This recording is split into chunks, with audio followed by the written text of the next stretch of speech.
Welcome, friends. It is such a pleasure to be here. I am really, really excited. Thank you so much, Alyssa, for getting all this together. And I know that this is just the beginning. I feel like just the three of us and the synergy here, we've definitely opened a door here. We've opened an energetic opportunity. It's always fun to be the beginning of one of those opportunities.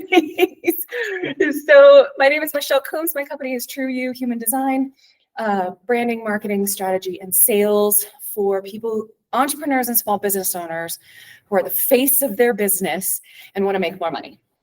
And there are lots and lots of reasons, if you are the face of your business, that you may not be earning what you could potentially be. And especially in the wellness space, there's a lot going on there in the process of asking for money. You know, the phrase we hear a lot is own your worth. What does that even mean? Like, what does that even mean? Because at the end of the day, either depending on your philosophical proclivities, you're either worth nothing, or just matter, part of the earth and all that wonderfulness, or we're priceless. So how do you put that in the middle and slap a dollar sign on it? So I got into this particular work watching so many of my friends and colleagues work in the part-time jobs, slinging espresso, frustrated and really unhappy, and then carrying that into their work. And I think healers and the people who are out to make the world a better place should be making the most money. Because where does that money go? When good people have money, more good things happen. Charities get money. There's donations, there's gifts, there's new, there's new initiatives. People get supported. Like, the good people should have the most money. That's my theory. So how I got involved in the crazy world of human design. So I've been in the coaching and the business world for almost 7 years now, and around a lot of very heart-centered, energy-driven, very philanthropic people. And a few years after that, I was getting into human design, but I was just doing it for myself. It was just my own gratification, my own spiritual journey. And what I discovered after a few years of really diving deep into human design is that it could be used for all those beautiful healers to improve their business model, to improve their marketing, improve their branding, so that they are connecting with the right people. And there's the push in general in branding and especially in social media about authenticity. Be yourself. And yet a lot of the people that are held up as, oh, they're so authentic. Are they? We don't really know the answer to that. But we hold ourselves and say, well, I need to be like that person in my industry who is famous and who has lots of followers and who is making a lot of money. I need to be like them. Well, number one, you don't know if that's who they really are. Maybe they don't know who they really are. And second, that doesn't actually work. It just doesn't, because at the end of the day, authenticity is about truth. And I love that line in Almost Famous, where she's talking, she's asking the young man how old he is, and he says 19, and she goes, me too. And he goes 18, and she's like, me too. What was her name? Polly? I can't remember. I have to watch it again. And finally he hangs his head and he says 15. And she goes, see, the truth just sounds different. And there's something to that. I think that you can call it a spiritual concept, or maybe it's just thousands of years of human instinct. We hear the truth differently. It resonates in a way that makes us go, oh, we lean in. Even if it's an uncomfortable truth, the truth itself will always get the most attention. Do not let the cynicism get to you. Yes, there's a bunch of bullshit out there, but at the end of the day, the truth will always get the most attention. So it's not just about saying this is the truth about what I do, or this is the truth that I see and speak in the world, although we'll certainly get into that. It's about the truth of who you were born to be, and then letting people see that. And at the end of the day, if we're looking at this from even a cold calculating business proposition, those are the people you want to work with, especially if you're in the wellness industry. You're working with energy, you're working with auras, maybe you're taking some of it on energetically. You want to be around people that you like and that match you, that you can serve in the strongest way possible. So a few years into the business, the entrepreneurial world, had been studying human design, and last year ended up closing one business, and people started asking me about this crazy human design thing. Like, what am I talking about? So I started printing people's charts and being like, here's all about you. And basically discovered I loved it because I see a chart and it's perfect. Like every time I look at a chart, I just see perfection. Like the perfection that you, August, were born with. And then we take that perfection and like, here's your purpose, and they always match. They always match. It's amazing. So my job essentially, when I'm not coaching people, is to tell them how awesome they are. It's the best job ever created. So the way that I start that process, and this is how I begin with all of my clients, used to do like the 1 hour model and realize that the magic really takes 2 hours. So we start with a 2 hour deep dive, and I'll show you.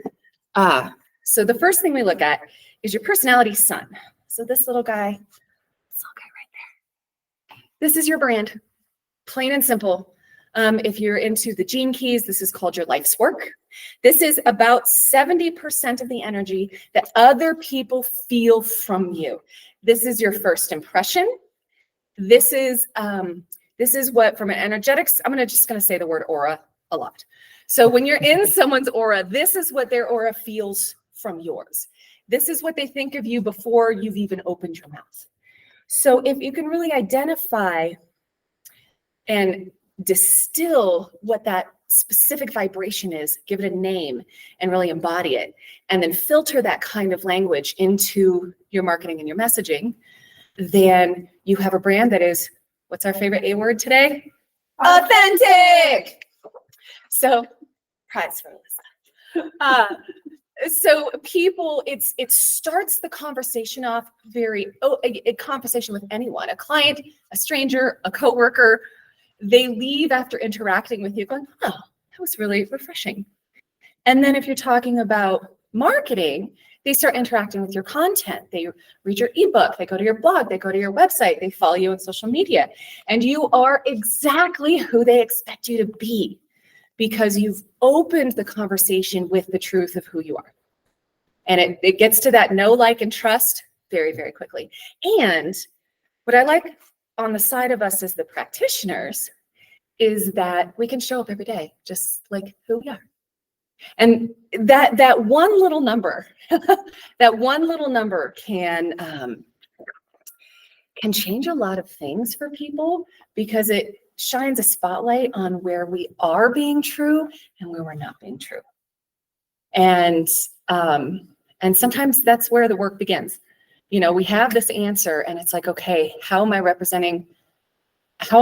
representing that in my work? And people feel it.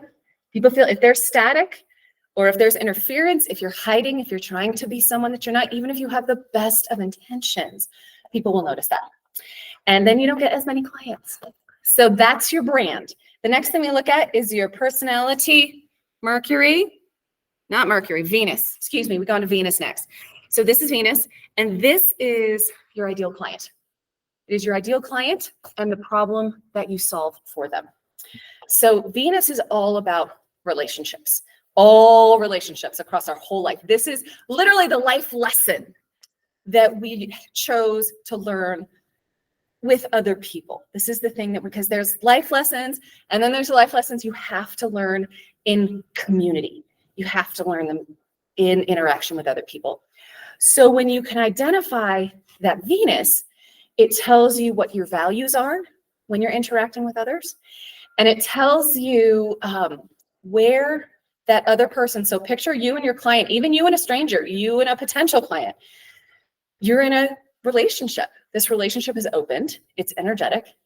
And whatever that lesson is, you've been working, excuse me, I'm very excited. You've been working on that thing your whole life, even if you don't know it. You've been working on this thing. It's something that you know deeply and intimately, even if you don't know you know it. So that personality Venus is a little bit of a superpower. So once you identify that vibration and that language, you can identify your own experiences and then talk about those experiences. And people who feel the same way will say, oh my gosh, August is in my head. How's August in my head? Because again, you're just speaking from a place of total truth and authenticity. You don't have to make anything up. I think that's where a lot of people get hung up, is they think social media is all made up. The best social media is not made up. So this gives you an inroad to how to speak so that you're talking directly to that person that you can help, because they feel like you feel, but you've been working on this your whole life. Mm-hmm. So you come from a place, it gives you a very, very easy sense of authority. And again, you're just talking about what you know. You're not making anything up. So now we have the brand, we have that ideal client and the problem you solve for them. And next we go to Mercury. I like the Mercury symbol. It's got the little antenna there. And it's probably not meant to be antenna, but Mercury is all about messaging and communication. So I'm like, oh, go little antenna. Mercury is the truth, the capital T truth that you came to Earth to share with other humans. So this is the truth you're here to deliver. So what we do is we take the brand and that ideal person that you're talking to, and we wrap it in your truth. So this is how you describe what you do. Island A. So we start with Island A. This is, are you feeling this way and don't want to? Mercury is how you describe that journey to Island B. Mm-hmm. So for instance, let me think of an example. So organizing. You can talk about it in a dozen different ways. Your work doesn't change, but you can talk about it in terms of uncluttering. You can talk about it in terms of let's get organized. You can talk about it in terms of we're blending families and we need to know what to get rid of. I just got divorced. I don't know what to keep. My mother just passed away and I need to organize her house. So there are dozens of ways that you can approach the work of organizing. So if you wrap it in the fact that, I mean, let's say your Mercury is something akin to helping people be at peace. Then you talk about organizing as, do you just not feel at peace in your own home? Let me help you with that.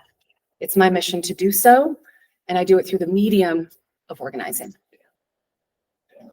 Yeah, it's beautiful, and it always works. You know, my first couple of times, I'm like, because nobody taught me this. Like, these are the things that I've put together on my own, and there's always a theme. There's always a theme. It always fits together. And you can tell how much like inner work someone has done if it's pretty close to what they're already doing. And if it's not close to what they're already doing, then that's a whole different kind of conversation that you get into. So those are the three things that we talk about in terms of what's on the outside of your energy. And then we look at what's on the inside. So in human design, we've got the personality, which is literally exactly what it says. It's who you are in relation to other humans and other energies. And then the design side is literally your body. It's your spiritual journey. It's a legacy. It's your health and vitality. It's how your brain functions. It's how you're built. So there are some things that we can look at, your design Mars and design Venus, which tells us what's the best business model for you. Are you born to be an entrepreneur? I have really disappointed a couple of entrepreneurs. I'm like, you would be a lot better off in a small company or a family business. And they're like, oh. And then we usually get into why, you know, they had a family business and it was a disaster and they don't want to do that again. You know?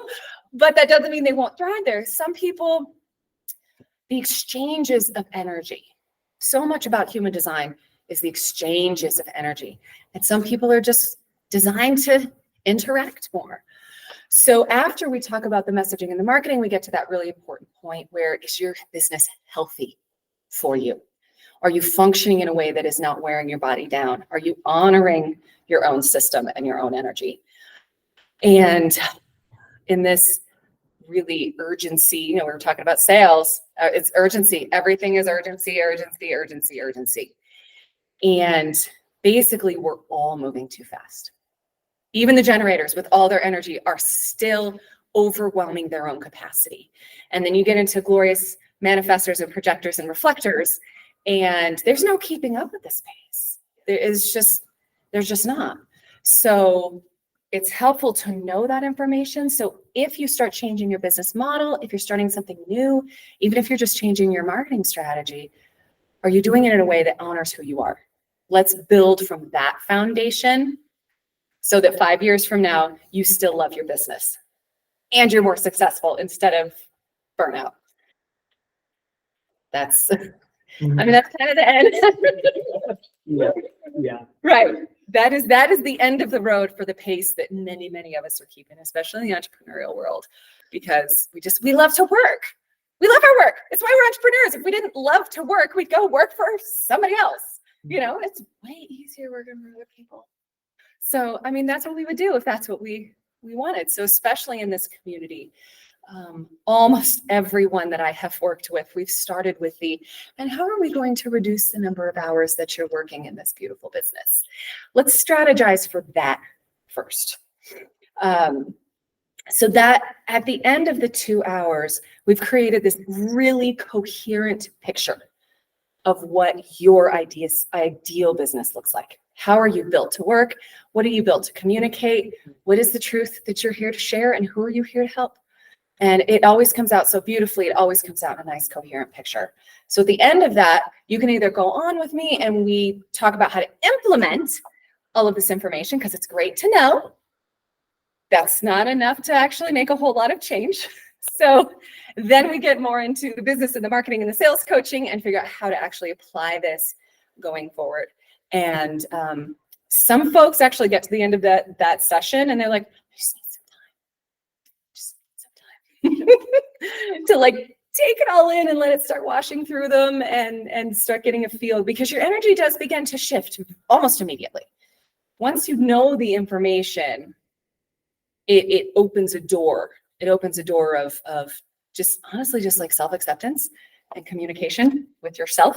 And you just start noticing things. I will tell you what, my brain melted the day I ran my mother and my father's charts. Melted. Yeah, so manifesting generator, 8 defined centers, single definition. You really can't tell me what to do. If you're into the Enneagram, I'm a hard 7. You can't. And my mother, the manifester, tried to tell me what to do. And I just kind of look back at myself, child and teenage years, and what she didn't understand is that I never actually saw her as an authority figure. No, Mom, I love you. But I just didn't. I'm like, I'm an autonomous human here. You can't tell me to do what I want. You cannot tell me what to do. And just knowing about that interaction, about that's how our energies interact, I was like, oh, first of all, how frustrating for her. And projector father, manifestor mother, and then another manifesting generator brother. So I started putting that in context of like family vacations and holiday dinners. I'm like, oh my gosh, this is amazing. Just changed everything. And my favorite part about that experience in particular is that I suddenly had massive amounts of compassion for myself, for them. I was able to start communicating with them completely differently because I'm like, oh, that's what you do. Okay, great. I'm fine. I'm secure. There's no battle. There's no battle required here. You just do you. And since I'm the one with this knowledge, it's kind of my job to do the accommodating. I'm okay with that. And I have gotten along with them so much better in the last few years. And it's just been beautiful. And I tend towards manifestors. My partner is also a manifestor. Manifestor mother, manifestor partner, several manifestor clients. And I don't know where I was going with that. I forgot. So the purpose of combining these two systems of the marketing and the human design is really to cut to the chase. So what can take you a year, month, 2 years with different coach, you're going through your archetypes and you take the quizzes and pay really talented people to create something for you that may or not have anything to do with who you are. So this is a way to cut through all of that noise and just stop the confusion and the brain fog and make a very clear picture very quickly of how to talk about what you do and go out and heal people. Hey. Oh, I'm so hot. Oh, I'm so hot. Okay. That was fabulous. Oh man. Okay, I'm just gonna pause and I'm gonna start in with I'm gonna tell the parrot story. Okay, perfect. Keep the flow going. I'm just gonna let the long one. I'm just gonna let it go. You just gonna let it go. Yeah. Okay. Yeah. Separately. Okay, so this is my buddy Eddie. I acquired Eddie just earlier this year at the Central Park Zoo. I had a rather involved interaction with a blue macaw in their big bird aviary, and then I was in the gift shop, and I'm like, I just want a souvenir of my interaction with the blue macaw. Story for a different day. Birds with huge beaks love me. So the very specific reason I brought Eddie with me today. So first of all, for me to stretch. Like I'm here, I'm presenting, I'm training. I'm trying to be very authoritative and very, intellectual and all the things so that you believe that I'm a smart person and that I know what I'm talking about. So to bring my blue parrot makes me a little bit nervous, but since we all need to do a little stretching and growing, Eddie came with me today. And I brought him for a really particular reason. So Eddie is not a gimmick. He is not here, although you will remember this presentation much better now that I'm holding a blue parrot. Just be honest about that. Gimmicks work. But because we've been talking about authenticity. We've been talking about truth. I did not acquire him to be a gimmick. I didn't acquire him so that you would remember my talk. I brought him because he represents a genuine, joyful, unusual experience in my life. And to be able to get in touch with the feelings of that joy and unusualness in front of people while trying to be professional and hold a blue parrot is kind of a stretch. It's a stretch. But I brought him because as I'm talking to you, we're talking about stretching, being authentic, and sharing universal truth can feel really dicey sometimes. The internet is not always interested in truth and authenticity and beauty. It's just not. But it is our jobs as the healers and the light workers to be the ones who go first. So this is my way of going first, telling you a different day. I'll actually tell you the story of the blue macaw. It's pretty great. But I love birds. Birds with big beaks love me. I buy stuffed animals.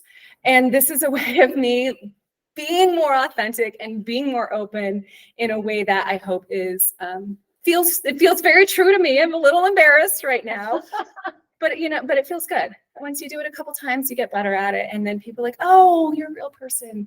Awesome. So that's the story of Eddie, and that is why he is here today.